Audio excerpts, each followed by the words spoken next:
This episode is brought to you by Starbucks. That is fire. Whoa, that's good. This might be the drink of the summer. Okay, I like this one too. I'm rocking with it. Okay. Try it for yourself. Starbucks Refreshers concentrates are coming home. Find them in the coffee aisle and make it yours.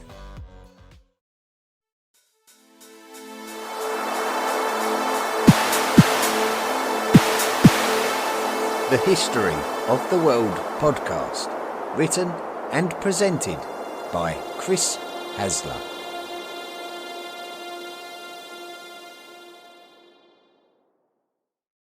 Volume 4, The Medieval World. Episode 7, The Byzantine Empire, Part 2.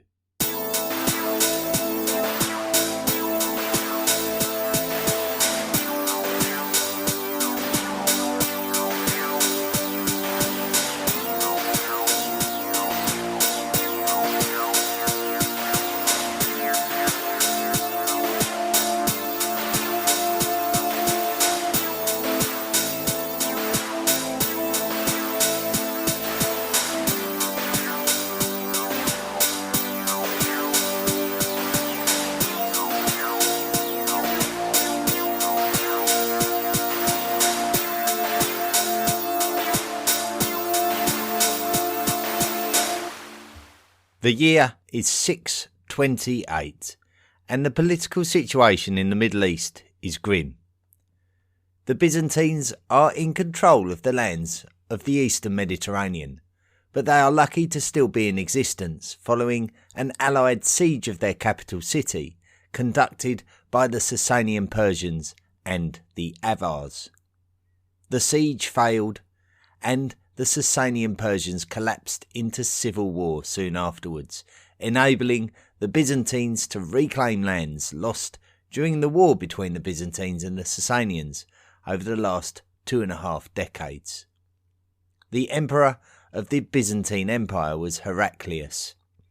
Heraclius had changed the official language of the empire to Greek, turning his back on the traditional Roman language of Latin and moving the empire closer to the population, who were mainly Greek speakers. With the reclamation of former Byzantine lands to the Byzantines would come the holy city of Jerusalem. This was bad news for the Jews, who had benefited from the expulsion of the Byzantines from Jerusalem, as now they feared the consequences of the holy city coming under the rule of a Christian empire.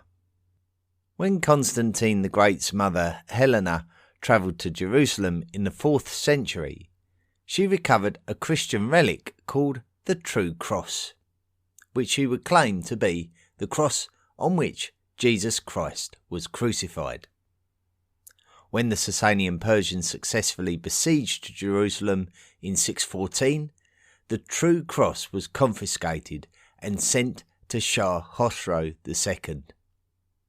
After the Byzantines decisively defeated the Sasanian Persians, Heraclius reclaimed the True Cross and ceremonially took it back to Jerusalem in the year 630. Heraclius expelled the Jews from Jerusalem unless they converted to Christianity, but in reality the Christians would not have allowed the Jews to remain there regardless of anything Heraclius would have decided anyway. Heraclius is described as one of those emperors whose legacy would have been greater had he died shortly after this episode in Jerusalem's history. He would have been seen as a great Christian imperial leader whose name would have been categorised among the best of the Roman emperors. However, Jerusalem's tribulations were considerable in the first half of the 7th century, and Heraclius would witness further tribulation for the great city before he did indeed pass away. Just 4 years after Heraclius' glorious journey to Jerusalem with the sacred True Cross, and Arab invaders from the south invaded the Levant under the leadership of a Muslim caliph. This was the first major incursion into Byzantine lands by the Muslims, who had formed under the Prophet Muhammad deep in the lands of Arabia earlier in the century. No sooner had the Byzantines resisted the most serious threat to their very existence, namely the Sasanian Persians, than a new powerful military entity had emerged to pressurise them once more, and there was not a lot of energy left in the Byzantine reserves to be able to resist these invasions. Such was the threat of the Arab armies that the traditional enemies of the weakened empires of the Byzantines and the Sassanids would even combine forces in order to resist their advances. Then the highly admired Caliph Umar took control of the Rashidun Caliphate and launched a series of successful attacks on both empires. The Sassanids were forcibly pushed back eastwards to Mesopotamia, while the Arabs pushed northwards towards the strategically important lands of Armenia, which had always served as a traditional buffer state between the Romans and the Persians. Now the Arabs could strategize against the Byzantine lands in the Levant, while separate Arab armies terrorized the Sasanian cities of Mesopotamia, such as Ctesiphon. Under the strategies of the Caliph Umar, the Arabs were able to successfully take the city of Damascus before turning their attention towards Jerusalem itself. Knowing that resistance was futile, the Byzantine Christian Patriarch of Jerusalem, called Sophronius, gave the keys to the Church of the Holy Sepulchre to Caliph Umar of the Rashidun Caliphate. And it is said that despite the Islamic conquest of Jerusalem, Caliph Umar paid an amount of respect to the Christian Church of the Holy Sepulchre that signalled his intention to display a degree of religious tolerance towards the Christians, and also in turn the Jews who had been persecuted by the Christians.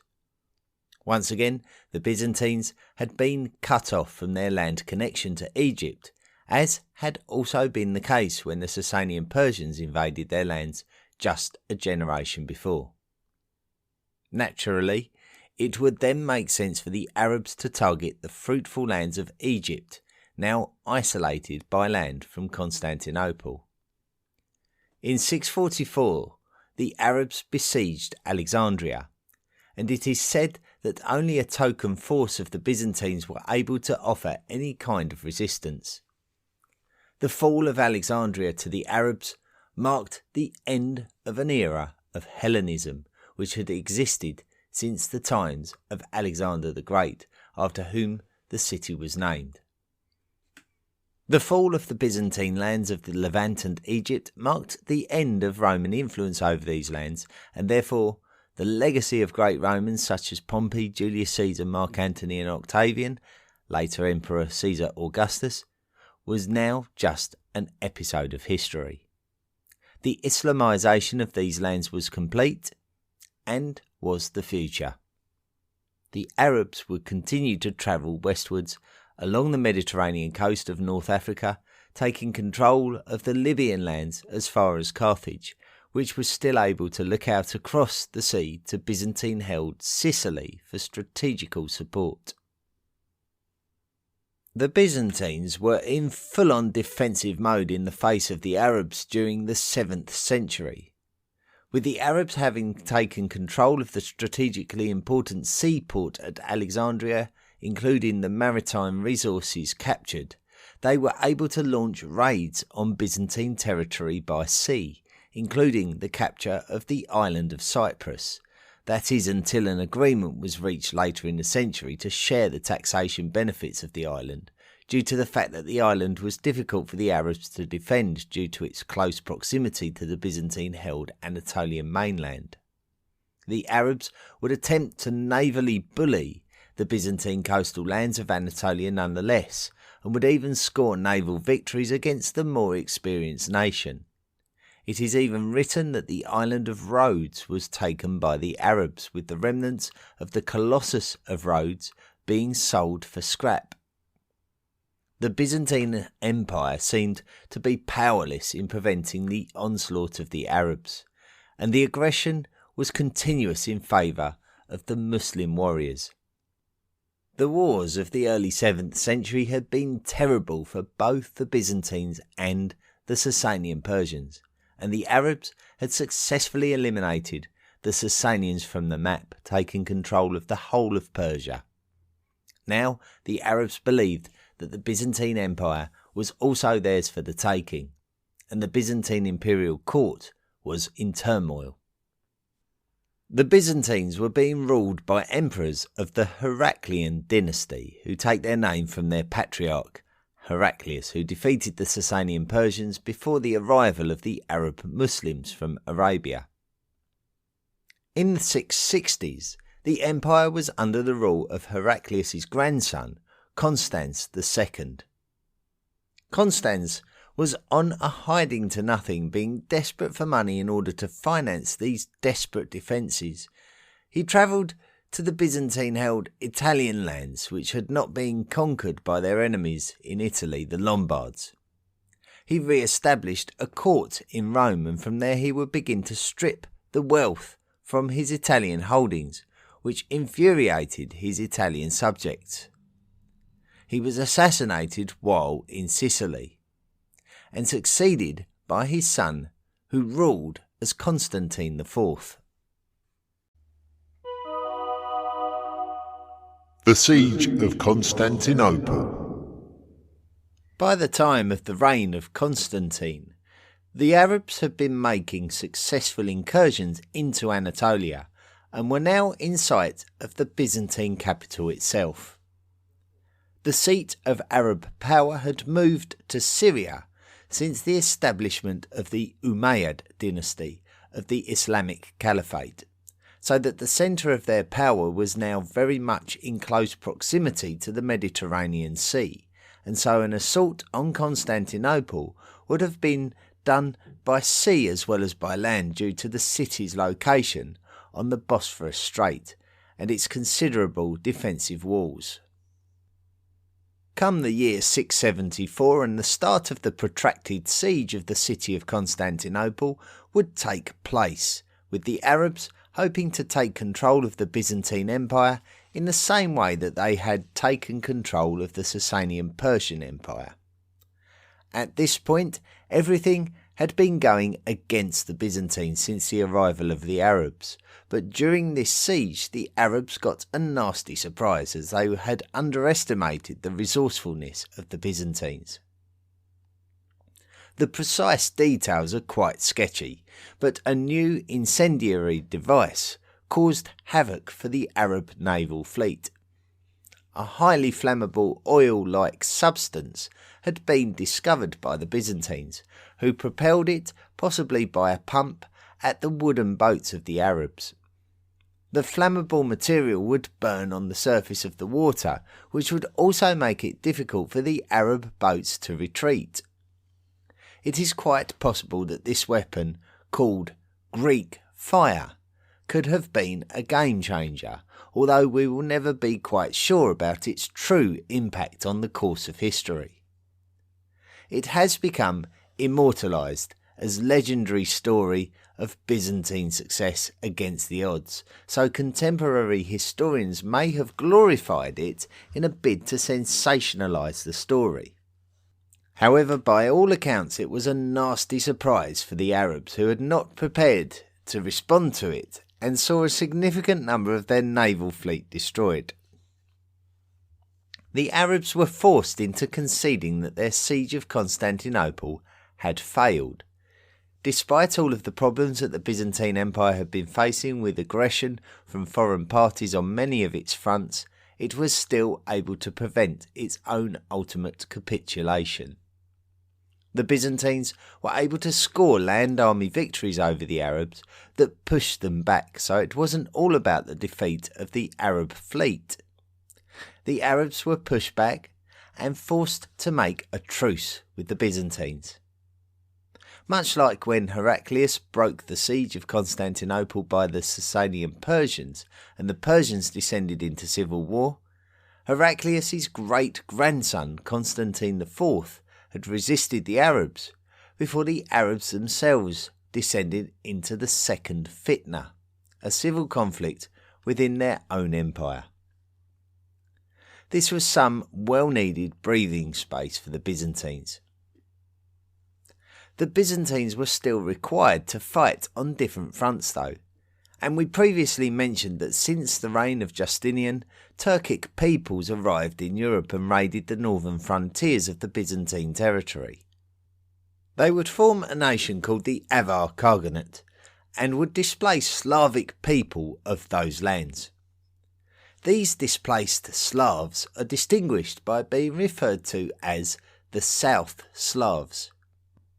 Some of these South Slavic peoples were made subjects of the Avars. Another group of Turkic peoples would follow the Avars into these lands from the area of the steppe around the North Caucasus, and they were called the Bulgars. While the Arabs were causing so much trouble for the Byzantines during the 670s, the Bulgars were taking advantage of the distraction by raiding the lands north of the Balkan Mountains along the coastal lands of the Black Sea. Constantine IV was forced into a position of conceding lands to the Bulgars in the aftermath of the Arab siege of Constantinople, and this marks the establishment of the First Bulgarian Empire on the border of the Byzantine Empire, and we will be mentioning the Bulgarians again in relation to Byzantine politics.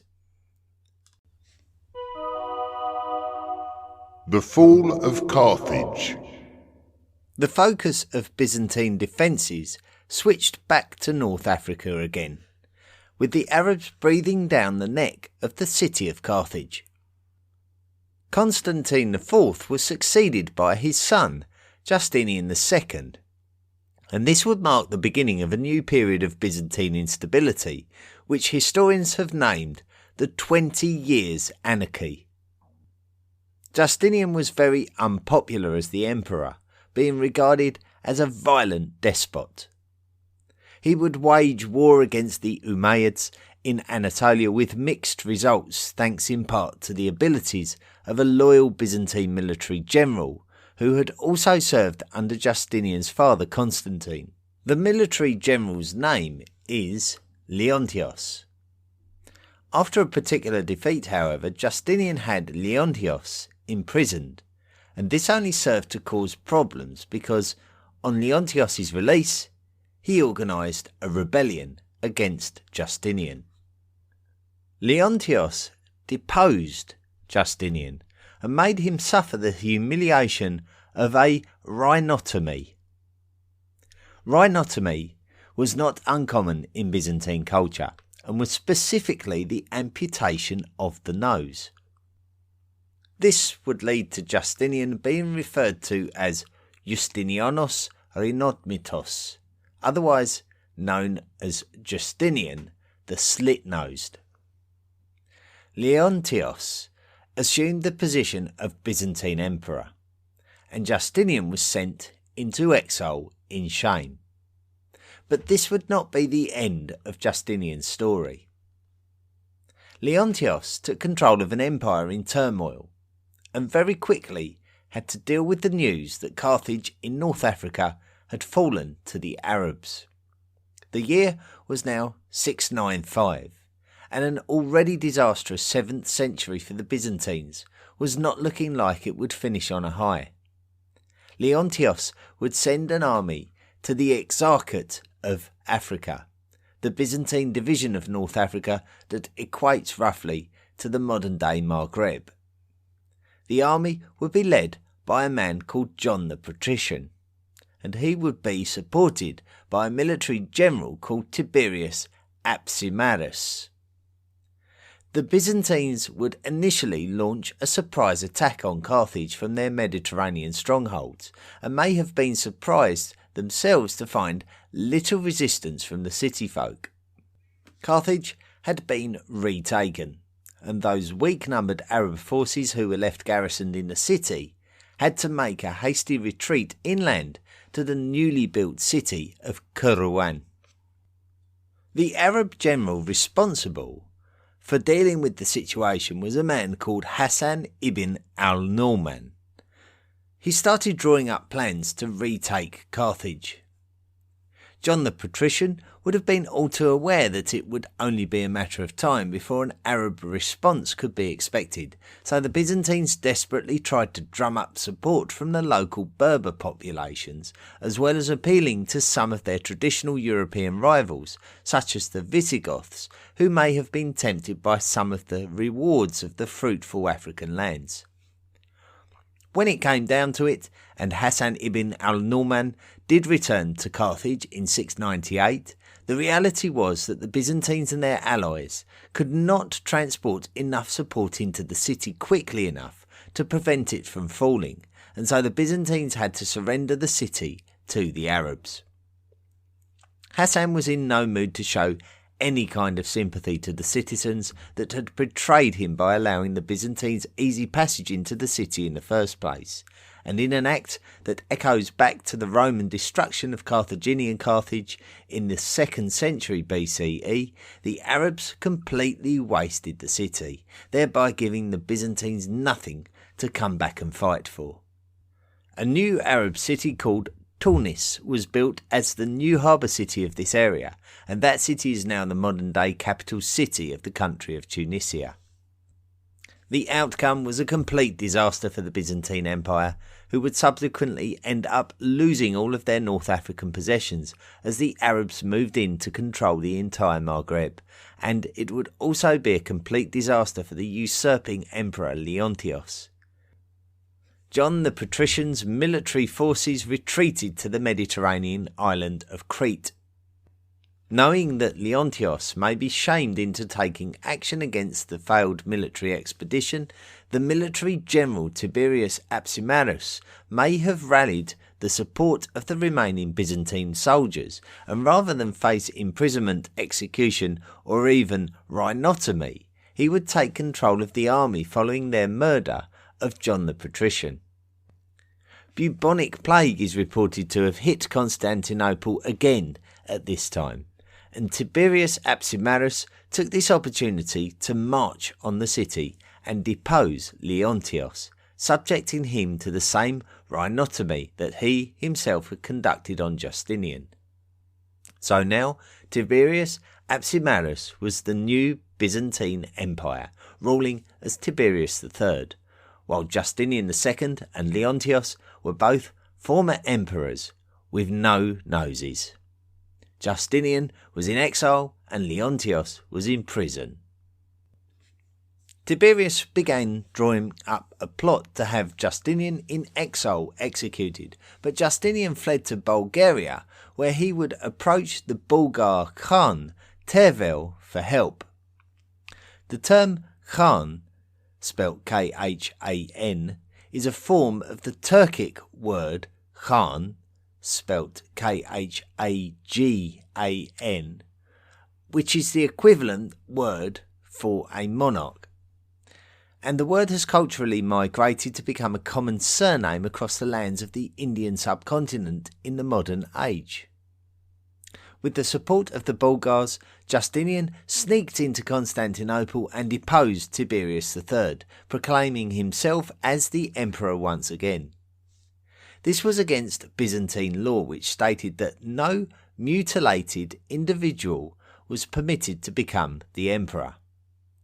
This didn't matter to Justinian, who imprisoned Tiberius before taking both Tiberius and Leontios and publicly humiliating them by ceremonially putting his foot to the back of their necks, while sporting a new nose made of gold to replace the one carved from the front of his face just 10 years earlier. Both of the fallen usurpers were then executed. Justinian's second reign as emperor was no more popular than his first, with many rash military campaigns, including an invasion of the territories granted to Bulgaria as an initial reward for their assistance. It would only be a matter of time before Justinian was removed again, and this time he and his infant son were executed, thereby ending the Heraclian dynasty of the Byzantine rulers. The Siege of Constantinople. Again.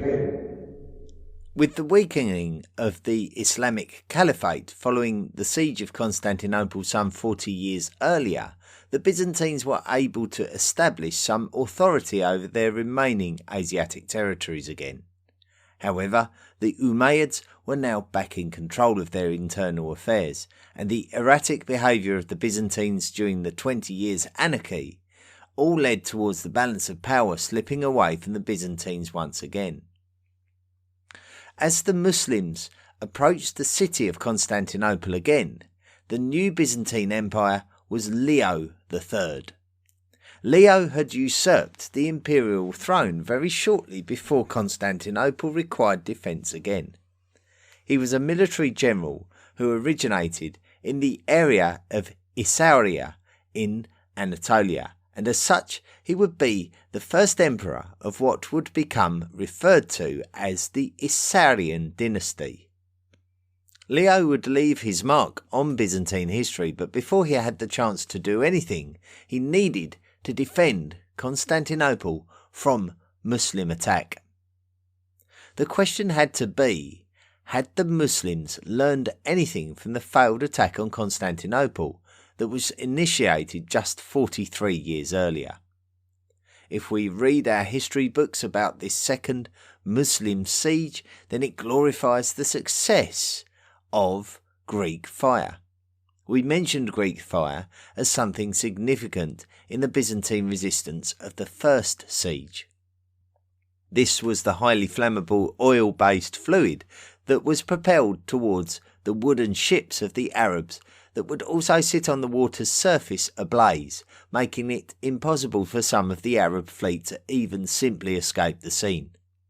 Add to this the fact that the Bosphorus Strait is a narrow waterway that separates the Black Sea from the Sea of Marmara, and we understand there to be some quite treacherous water currents to be negotiated in these specific waters, which are somewhat unwelcome when attempting to avoid flammable fluid being projected in your direction. Greek fire, generally, is a very mysterious invention. We don't truly know the exact formula, but we have suspicions about its makeup, including the presence of a highly flammable liquid extracted from fossil fuels and called naphtha. There are two interesting things about this. Firstly, the fact that the Muslims also possessed naphtha and also used it in warfare and also brought it to the siege. Secondly, the fact that the Arab world was at the forefront of the scientific world, and particularly alchemy, which is incidentally a word based on an Arabic language. So if anyone was likely to have invented Greek fire around this time, then it would have been the Arabs. The fact that the most exposed face of the city of Constantinople was the sea-facing coast meant that naval attacks were always going to be necessary, and the most effective way to repel naval attacks was by the use of naphtha, which is likely to be why the whole Greek fire story may have been glorified in a way that might even have been somewhat misleading. I'll be the first to admit that I have no direct study of these things, and as usual my knowledge is an overview and based on secondary accounts, but the glorious defences of Constantinople and the effectiveness of this naphtha mixture in these particular circumstances are likely to have led historians to proclaim this as a great victory for Hellenistic culture, and just by calling it Greek fire we may be deferred from understanding the real origin of this particular incendiary weapon. Incendiary weapons are recorded deep into history for many, many centuries before these Arab sieges of Constantinople, but this particular style and mixture really only appears now, and the uniqueness of Constantinople's geography certainly lends itself to Greek fire being a particularly effective defensive weapon for the Byzantines. So we can argue that although the Arabs may have brought more resources with them to this second siege than they did to the first siege, that they may not have learned their lessons, being heavily affected by Greek fire, and once again finding that living in encampments outside Constantinople set up to prolong the siege would have been like living under siege as well, with infertile lands and stretched supply lines, meaning that the besiegers may have had to resort to eating their pack animals and even each other just to survive. These lands were not just comparatively infertile, but also quite hostile, with Bulgars happily attacking the Arab armies. The second siege of Constantinople was a complete disaster, and the Muslims were sent packing once again. Muslim historians would try to glorify the attempt as an impressive attack on the Byzantines, but Constantinople certainly did not fall, which is the only result that matters. Following 20 years of absolute chaos with the leadership of the Byzantine Empire, having usurpations and regicides reminiscent of the Roman crisis of the 3rd century, the new Isaurian emperor Leo III would maintain his supremacy at the head of the Byzantine Empire for a significant amount of time. Leo's legacy is quite profound. By listening to this episode, you could be forgiven for thinking that he would be the most well remembered for his resistance of the mighty Umayyad Caliphate and their siege of the Byzantine capital city. However, we would be overlooking the effect of Leo's religious attitudes and how that would affect the Christian church. Leo's attitude was so radical that he would alienate himself from the traditional Christian patriarchy of Rome. Rome always saw itself as the capital city of Christian culture, as the traditional superior patriarchate of the Roman Christian Church. However, the modern Romans saw their own centre of culture as the new Roman capital city of Constantinople, and as such, it should be the Patriarchate of Constantinople who was really at the head of Christian culture and worship. This gradual schism would eventually split the Christian church, and its political connotations would eventually give rise to the Holy Roman Empire of Europe, which in turn would give impetus to the glory of crusading and also be a contributing factor to the fall of the Byzantine Empire, which predated the Ottoman Empire.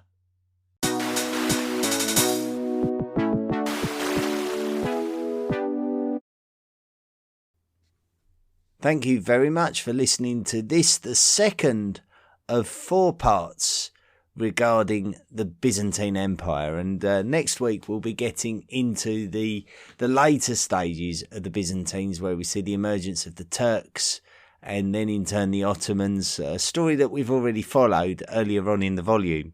And of course, there's some very important battles that take place, and not least of all with these new entities on their borders, the Bulgarians, who play a very important part. And we'll also be looking closer at some of those battles as well. So we're going to be staying with the Byzantines a bit longer, and of course, they will feature quite strongly in the stories of the development of the Christian world and the Crusades. So plenty to look forward to, but obviously, we're in a chronological timeline at the moment, and we're going to continue that next week and the week after. 2 more episodes regarding the Byzantine Empire. The Ancient World Cup. Well, we do this every week now, the Ancient World Cup, and I can't imagine there's too many of you that don't know what we're doing now. It's a competition between 64 ancient teams. Each week we explore 4 of those teams and we pit them against each other. We put them to the vote on various forums. So History of the World podcast listeners, hot welders as we refer to them, will vote on who they want to advance to the knockout stages. So with these 4 teams, 2 will go through to the knockout stages and 2 will be knocked out of the competition for good. And we put it to the vote. We're on Facebook, the History of the World podcast web page on Facebook, the group. We've also got it on, I think Jenna Osborne has put it onto the History of the World podcast unofficial fan group. So the votes there have been counted. Also on Twitter and on the Tapper Talk discussion forum. So there's many different forums that we gather the results from. So we add them all together. And it's my pleasure to say that this week for Group F, we had more people casting votes than any other week. So a record number. We had 61 votes, which is wonderful. So thank you to everyone who voted. I can now announce the results in first place. Let's go first place. With 49% of the votes this week were the Minoans. So the Minoans with 49% of the vote. I'm going to announce who was in last place. So the team that finished fourth with just 5% of the votes were the Kushan Empire. So we lose the Kushan Empire from the competition. The Minoans will go through, and now it's down to the Judeans and the Scythians who will advance with them. And then with 23% of the vote, I can announce that the team in second place were the Judeans and the Scythians. So they've both got the same amount of votes, both with 23% of the votes. And now we're in that difficult situation. We had it earlier on with the Sasanians and the Israelites back in Group D, I think that was, or Group C. I'm mistaken. It's in Group C. So we've got a similar situation where we have an inconclusive result. We know the Minoans are through, the Kushans are out, but the Judeans and the Scythians, we can't split them apart. So we're gonna maybe have to have some kind of playoff towards the end of the round. So we've not just got one, we've got two, and then we might well have another one before the round is done. But that is it now for Group G. Oh no, it's not. It's Group F. I beg your pardon. Sorry, that is it for Group F. Forgive me. It's because I've got the snooker on the TV opposite, so I'm sort of a little bit distracted. Ignore me. Group F is over. I beg your pardon. Next week will be Group G. So Group G is next week. We've got 4 new teams to vote on. They are the Axumites, who we know were sort of the ancestral race to the Ethiopians, to the modern Ethiopians, and they controlled a bit of a sort of a maritime empire around Bab el-Mandeb and the Red Sea. We've got the Picts, who we made a special episode on. They're very sort of romantically thought of as these barbarians of Scotland. So I'm sure we'll see a few votes passed for them. And then rather interestingly, two teams here that have got very close links to each other. We've got the Kassites, who were a Middle Eastern race of people who sort of came from the Iranian mountains and took over Babylon after the Hittites sacked Babylon in the 16th century BCE, so way back. But we've also got in this group the Babylonians themselves, who established this city, and of course very well known for Hammurabi and his law code, which is probably one of the most famous legacies of that. So it's interesting that we've got two cultures who would consider their great capital city as the city of Babylon. So there we go. Group G, the Axumites, the Picts, the Kassites, the Babylonians. Look out on social media and cast your vote. Results will be announced next week. Listener messages and reviews. Got quite a bit to go through this week. I'm going to try and steamroll through them. Travis Quick wrote me a message on Facebook and has put, I just recently found your podcast and just want to thank you for providing this content. Thank you very much. My pleasure, Travis. Thank you very much. Callum Bliss has written in and said, hi, Chris. I've only just finished Volume 1, Episode 8. At the end, you talked about someone emailing you to say that they didn't like your echo effect scattered throughout the episodes. I wanted to say, I love it.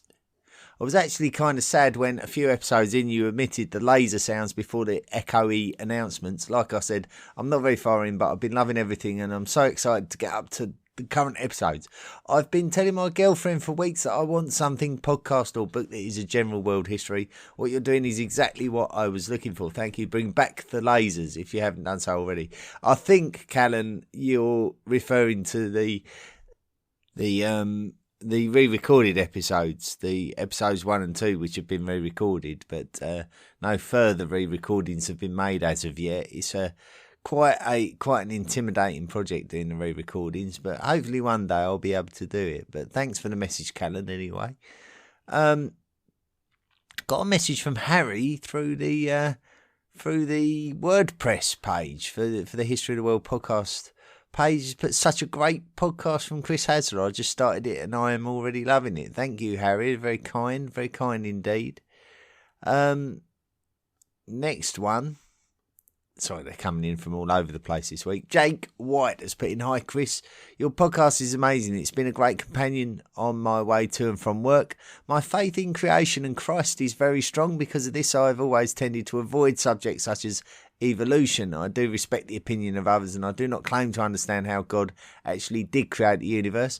I'm always just afraid someone is going to try and force their opinion on me. I was nervous about Volume 1 at first, but I was quickly disarmed by your humility.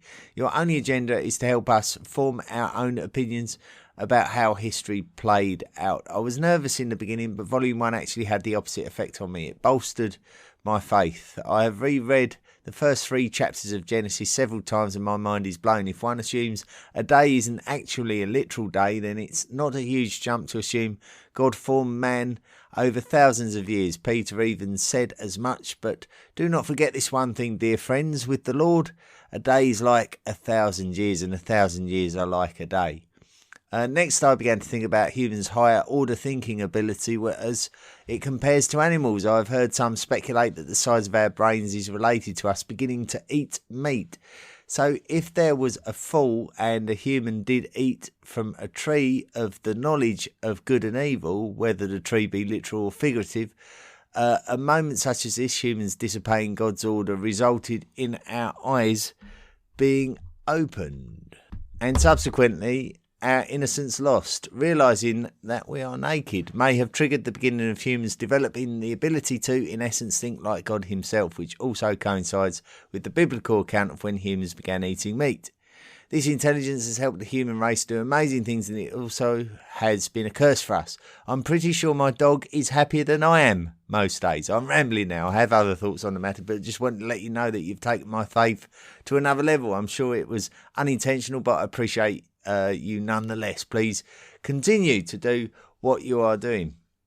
The only thing I'll say, Jake, that was a very, very interesting email that you've written there, and it's great that that things, not just my podcast, of course, but just generally that you're open-minded about your thoughts about the world around you, and you don't just sort of take someone's word for it, really. I think if you do believe in Christ and you do believe in creation, then why should it be exactly as it is written by one individual? Surely many people have many different opinions, and maybe it's closer to the truth to listen to those opinions. I mean, certainly I feel personally I'm agnostic. I do think the sort of creation of the solar system 4.5 billion years ago, it certainly makes sense to me.